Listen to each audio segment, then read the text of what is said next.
Mesdames, Mesdemoiselles et Messieurs, bonsoir et bienvenue dans cette édition d'Info Soirée. Voyons ensemble la une de l'actualité. La guerre au Moyen-Orient fait flamber les prix du pétrole, le baril passant à $80, une hausse de 10% qui pour l'instant ne devra pas nous inquiéter, le pays disposant de réserves adéquates. Les prix de l'essence et du diesel restent inchangés à Maurice. Autre préoccupation, la base militaire de Diego Garcia. Son importance géopolitique refait surface. Comment Maurice doit se positionner en ce temps de guerre? Entre revendications de souveraineté, profil bas, voire une posture neutre, les autorités en plein dilemme. On vous fait le point dans ce journal.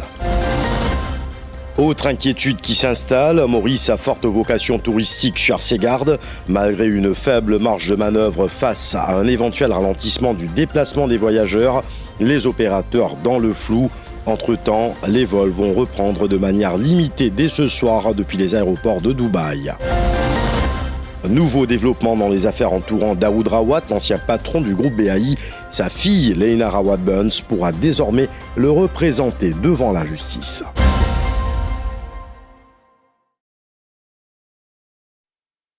Ruée vers les stations-service ce lundi après les frappes au Moyen-Orient, la crainte d'une flambée des prix du carburant gagne du terrain à Maurice.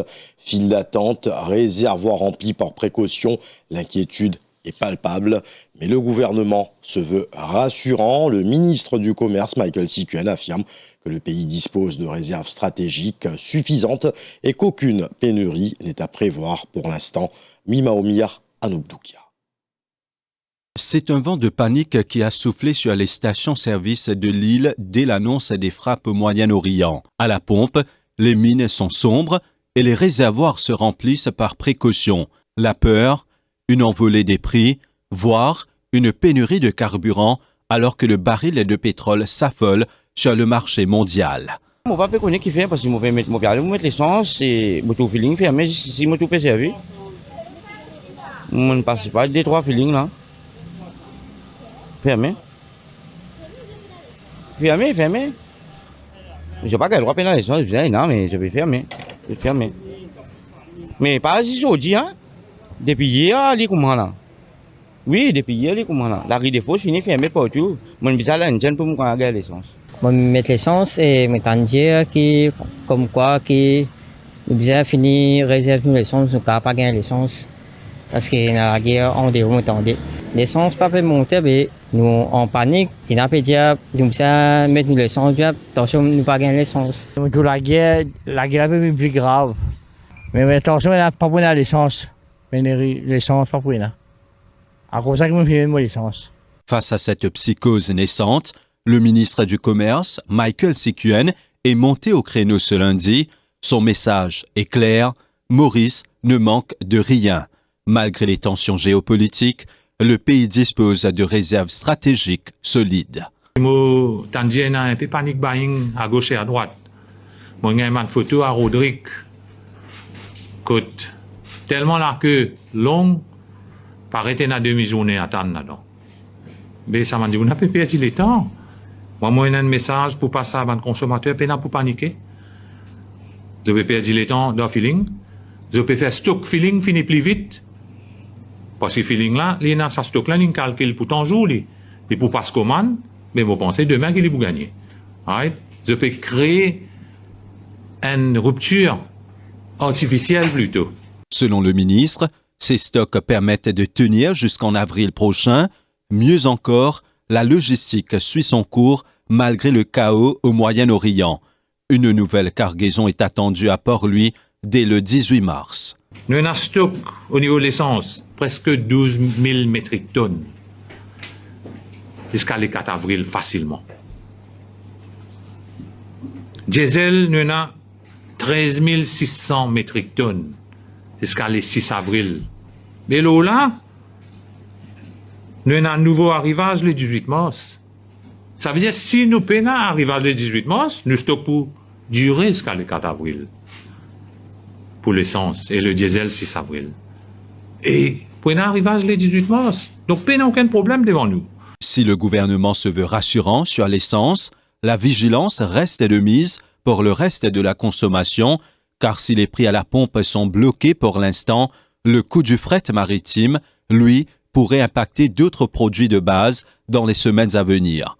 Pour l'heure, le réservoir mauricien est plein, mais le regard reste braqué sur l'horizon incertain du golfe Persique. Pourquoi tous les regards se tournent-ils vers Diego Garcia? Cette petite île au cœur de l'océan Indien pourrait une fois encore jouer un rôle clé dans un conflit au Moyen-Orient. Base militaire stratégique des États-Unis, Diego Garcia a servi de point de départ lors des guerres en Irak. Et aujourd'hui, dans un contexte de tension avec l'Iran, son importance géopolitique refait surface. Mais pour Maurice, qui revendique la souveraineté sur l'archipel des Chagos, la situation est particulièrement sensible. Décryptage avec Moukoulula. Pourquoi tout le monde regarde Diego Garcia ce matin? La raison est simple. C'est la base arrière historique des États-Unis pour toute leur guerre au Moyen-Orient. Hier, c'était l'Irak, aujourd'hui c'est l'Iran. Si les Américains utilisent ce petit bout de terre mauricienne, c'est parce que c'est le point de lancement idéal. De là, leurs avions peuvent frapper n'importe quelle cible dans le Golfe sans avoir à demander l'autorisation de survoler d'autres pays. Diego Garcia est comme un porte-avions au milieu de l'océan Indien. Pour Washington, c'est un sanctuaire sécurisé. Les bombardiers décollent, traversent la mer en ligne droite, frappent Téhéran et reviennent se poser ici. C'est le maillon fort qui permet à l'armée américaine de mener une guerre à 5000 km de chez elle, tout en restant sur un territoire qu'elle contrôle totalement. Mais pour Maurice, ce rôle stratégique est un cadeau empoisonné. Le pays revendique la souveraineté sur l'archipel, mais il n'a aucun contrôle sur ce qui s'y passe. Pour notre expert, cette situation nous place malgré nous au cœur d'un conflit mondial. Il y a une fausse neutralité, il y a une neutralité au parcours, il y a une neutralité qui se dit dans les discours officiels, mais en vérité, du côté des États-Unis. Dès les années 2010, l'Iran s'y fait une demande, à plusieurs reprises, mais au moins une fois d'une fait, pour l'ambassade de Maurice. Et le Parti travail, c'était au pouvoir, et jamais ça demande inapprouvé. Alors, il y a une fausse neutralité qui, je vous dis, nous peut trouver à travers l'autorisation, ça revirement de situation du Royaume-Uni, que maintenant autorise les États-Unis à servir Diego Garcia, qui est un territoire mauricien, de par, comme nous tout connaît, la décision de la Cour internationale de justice, surtout de l'Assemblée générale des Nations unies. Alors, Maurice est-elle encore réellement neutre? Difficile de le prétendre quand la force de frappe américaine s'appuie sur notre archipel. Entre le respect des accords internationaux et la réalité brutale du terrain, le gouvernement mauricien marche aujourd'hui sur un fil d'acier. Dossier signé à Moukoulula. Après 3 jours de paralysie, une lueur d'espoir dans le ciel au-dessus des hubs du Golfe, Dubai Airport s'annonce une reprise limitée des vols ce lundi soir, mais la situation reste fragile. Pour Maurice, les détours obligatoires via l'Afrique prolongent les trajets et compliquent la logistique alors que de nombreux passagers attendent encore confirmation de leur vol. Les opérateurs se disent dans le flou. Joanne Prosper. C'est l'image qui a marqué ces derniers 72 heures, un ciel totalement fermé au-dessus des hubs du Golfe. Mais attention, Dubai Airport vient d'annoncer une reprise limitée des vols ce lundi soir. Un premier signe de déblocage après 3 jours de paralysie, même si ces croix rouges restent la réalité pour de nombreux passagers encore en attente de confirmation. Pourquoi cette reprise est-elle qualifiée de limitée? Parce que le détour que vous voyez sur cette carte reste d'actualité pour beaucoup. Même avec la réouverture partielle de Dubaï et d'Etihad, les couloirs aériens sont saturés. Contourner la zone de conflit par l'Afrique reste la seule solution sécurisée pour de nombreuses compagnies, prolongeant le voyage de 4 à 5 heures et pesant lourdement sur la logistique mauricienne. Pour les professionnels du secteur, cette annonce de reprise est une lueur d'espoir, mais elle ne dissipe pas l'inquiétude accumulée. Vous savez, le tourisme est souvent l'un des premiers secteurs à ressentir les effets. Mais il peut donc y avoir un ralentissement, en général, temporaire, des réservations, principalement liées à la prudence du voyageur et face au contexte mondial. Cependant, Maurice reste géographiquement éloigné des zones de tension, de conserve, son image et destination stable et sécurisée. Ce conflit demeure.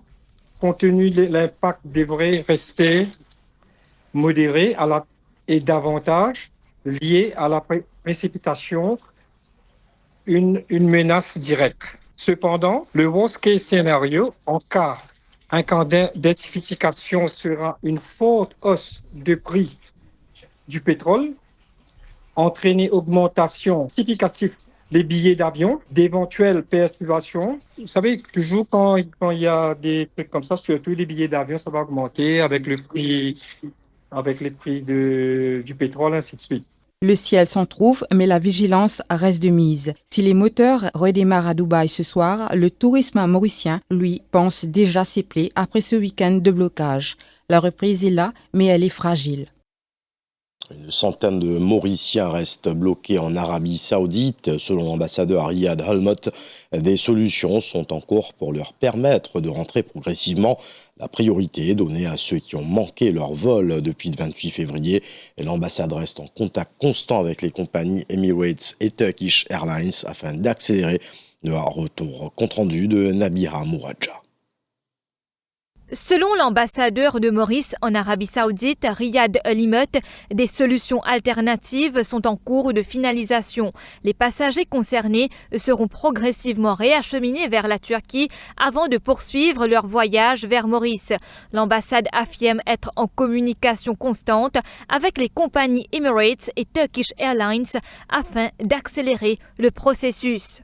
Aujourd'hui, nous parlons à Jeddah pour rencontrer nos pèlerins mauriciens qui ont une place d'avion Jeddah-Nairobi, Nairobi-Maurice. Pour les qui n'ont pas place d'avion, nous pouvons faire une démarche reroute la Turquie.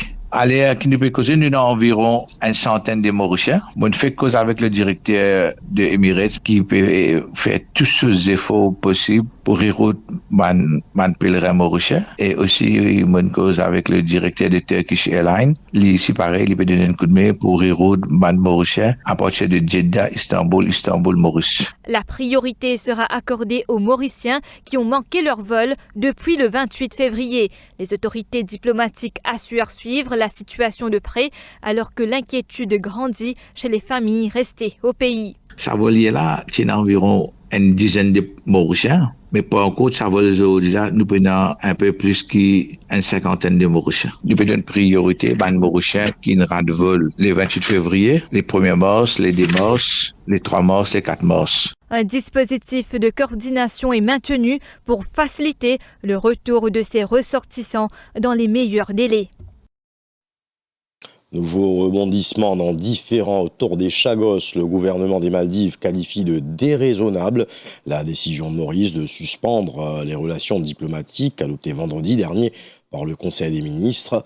Malgré cette mesure, les Maldives maintiennent fermement leur position sur la souveraineté de l'archipel et préparent des démarches juridiques pour contester la décision. Nabihah Mouraja.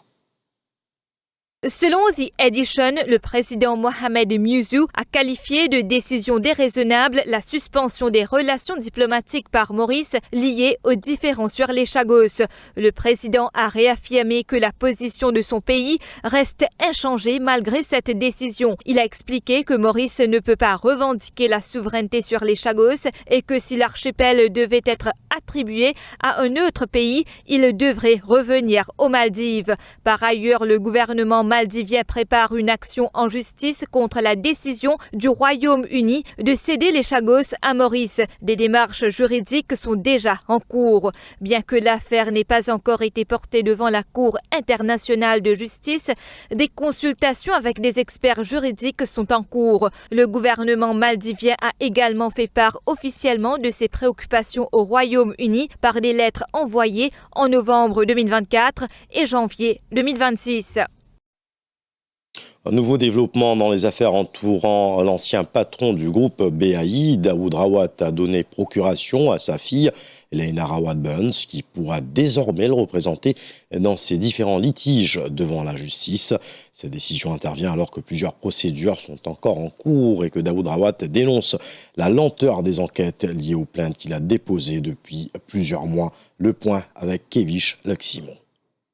Nouveau développement dans les affaires judiciaires entourant l'ancien patron du groupe BAI, Daoud Rawat a donné procuration à sa fille, Leina Rawat Burns. Un affidavit a été juré en ce sens ce matin devant la Cour suprême. Désormais, Leina Rawat Burns pourra représenter son père dans les différents litiges qui l'opposent à la justice mauricienne.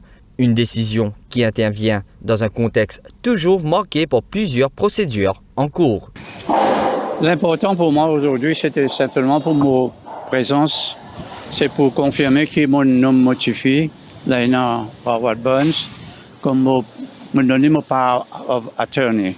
C'est lui qui représente moi dans tout le cas, et c'est ça que je viens faire aujourd'hui. Mais une seule déclaration que je suis capable de faire, ce qui motive Maurice l'année dernière, janvier, après l'élection, que nous tous bien contents, nos camarades ont gagné. Aujourd'hui, il y a 14 mois. Après que tout le monde tu crois là, mon venir, d'autres solutions tu peux trouver facilement. Tout tu dépend de moi ou les autres, mais malheureusement, je ne sais pas qu'on est arrivé dans un nouveau gouvernement là. Côté dans un blocage par tous côtés. À sa sortie de la Cour suprême, Daoud Rawat s'est aussi exprimé sur l'état d'avancement des enquêtes liées aux plaintes qu'il affirme avoir déposées depuis plusieurs mois. Il dénonce ce qu'il qualifie de lenteur dans le traitement de ces dossiers. On a fait des positions la police depuis l'année dernière. Je ne sais pas combien, on fait CCID, on fait FCC, mais jusqu'à aujourd'hui, on a copié à un update là. Ça veut dire non, il peut arriver. Est-ce que le pays est paralysé? Je ne sais pas. L'ancien homme d'affaires dit attendre des réponses concrètes des autorités concernées. Dans le cadre de la Journée mondiale de la femme, la finale de Cause pour femmes a réuni les 5 meilleures participantes vendredi dernier à l'Alliance française à Bellevillage. Parmi elles, Priscilla Nachou, qui a su séduire le jury avec un plaidoyer fort en faveur des femmes en situation de handicap, axé sur l'inclusion et l'accessibilité. Regardez. Alors pour nous, il est important que chaque citoyen, chaque citoyenne de nos républiques, peu importe son âge, est conscient des droits des femmes. Nous devons prendre conscience des droits des femmes dès notre plus jeune âge. C'est ce que le ministère fait pour nous capables de faire en sorte que tout le monde soit concerné par la cause des femmes. Qui bien souvent, trouve-nous avec nos fauteuils, trouve-nous avec nos handicaps, pas trouve qui nos capacités, qui nous fait, qui sans qui demande nous, est-ce qu'il est capable de faire hein? Ou plutôt dire comment faire ça pour nous. Nous avons l'opinion, nous avons nos idées, nous avons nos sentiments, qui beaucoup de choses qui rentrent en jeu. Et ça, là qui pousse moi aussi pour dire, parce que je ne pas trouver moi tout seul, je trouve combien de femmes qui vivent avec un handicap, qui croient qu'ils ont fini. Mais là, je dis, moi, si je suis capable de aller de l'avant pour ça, pourquoi pas? Et tout cela me demande bon Dieu aussi la force. La suite de ce journal après la pause.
Voici comment votre générosité a changé des vies en 2025.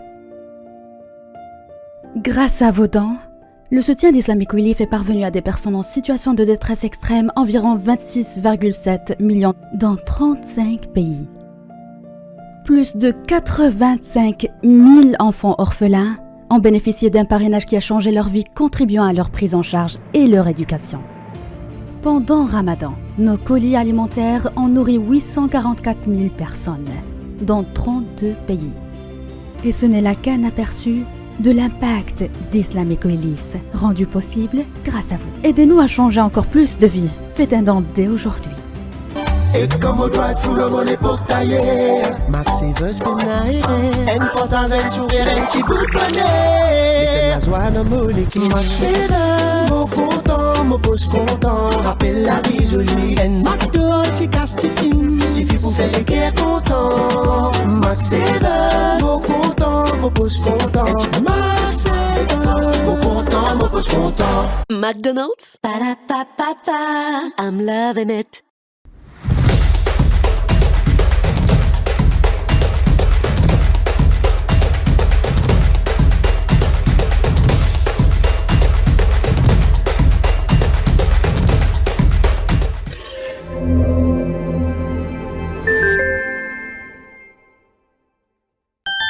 Perfectionne ton savoir, cultive et éduquer, avec l'humilité, l'hospitalité, un dévoile l'existant, acquérir connaissance, vision déterminée, un joli soit étudié, un rayonnement mondial, deux efforts primordial, ensemble nous avancer pour accomplir de destinée, une envie passionnée, travail récompensé et à l'historé.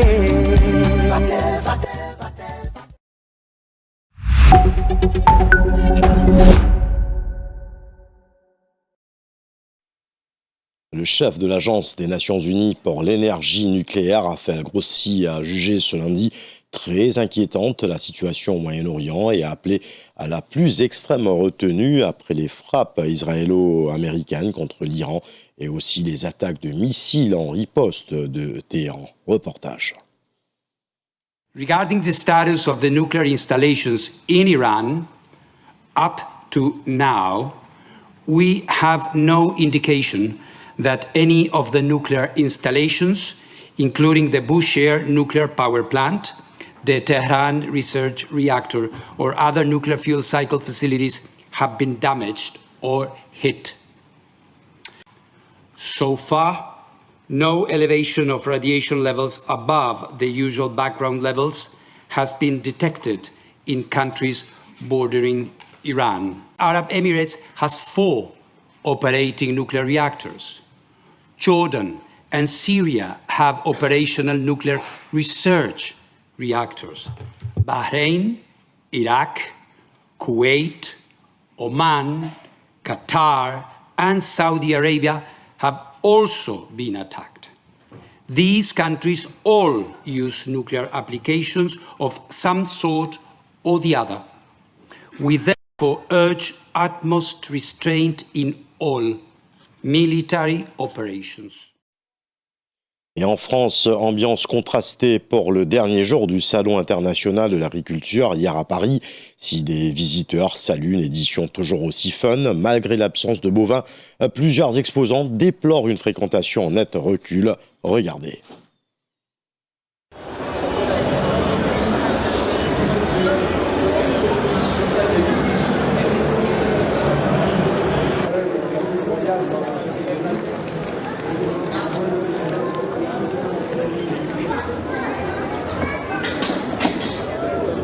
On voit bien dans les allées, voyez-vous les journalistes, il n'y a personne dans les allées. Et alors quand il y a du monde, c'est alcoolisé au possible. Donc c'est plus le salon de l'agriculture, c'est le salon de l'alcoolisme, quoi. Pour l'instant, c'est toujours aussi fun. Je ne sais pas s'il y a beaucoup de différences, hormis effectivement les vaches qui ne sont pas là, mais... Bah ouais, les vaches nous manquent, mais après, non, c'est toujours aussi sympathique et toujours une bonne ambiance. C'est ça.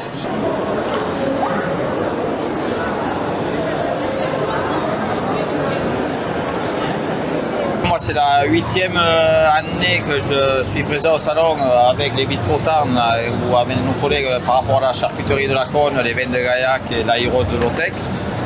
Et je dirais c'est une année qui sera dans les annales, mais pas pour ses résultats positifs. Je pense que c'est une très bonne chose d'être présent sur ces salons, notamment pour éviter qu'il y ait un fossé qui s'agrandisse de plus en plus entre les personnes de la ville et les personnes de la campagne. Donc ça, c'est aussi remettre du lien, faire connaître notre métier aussi.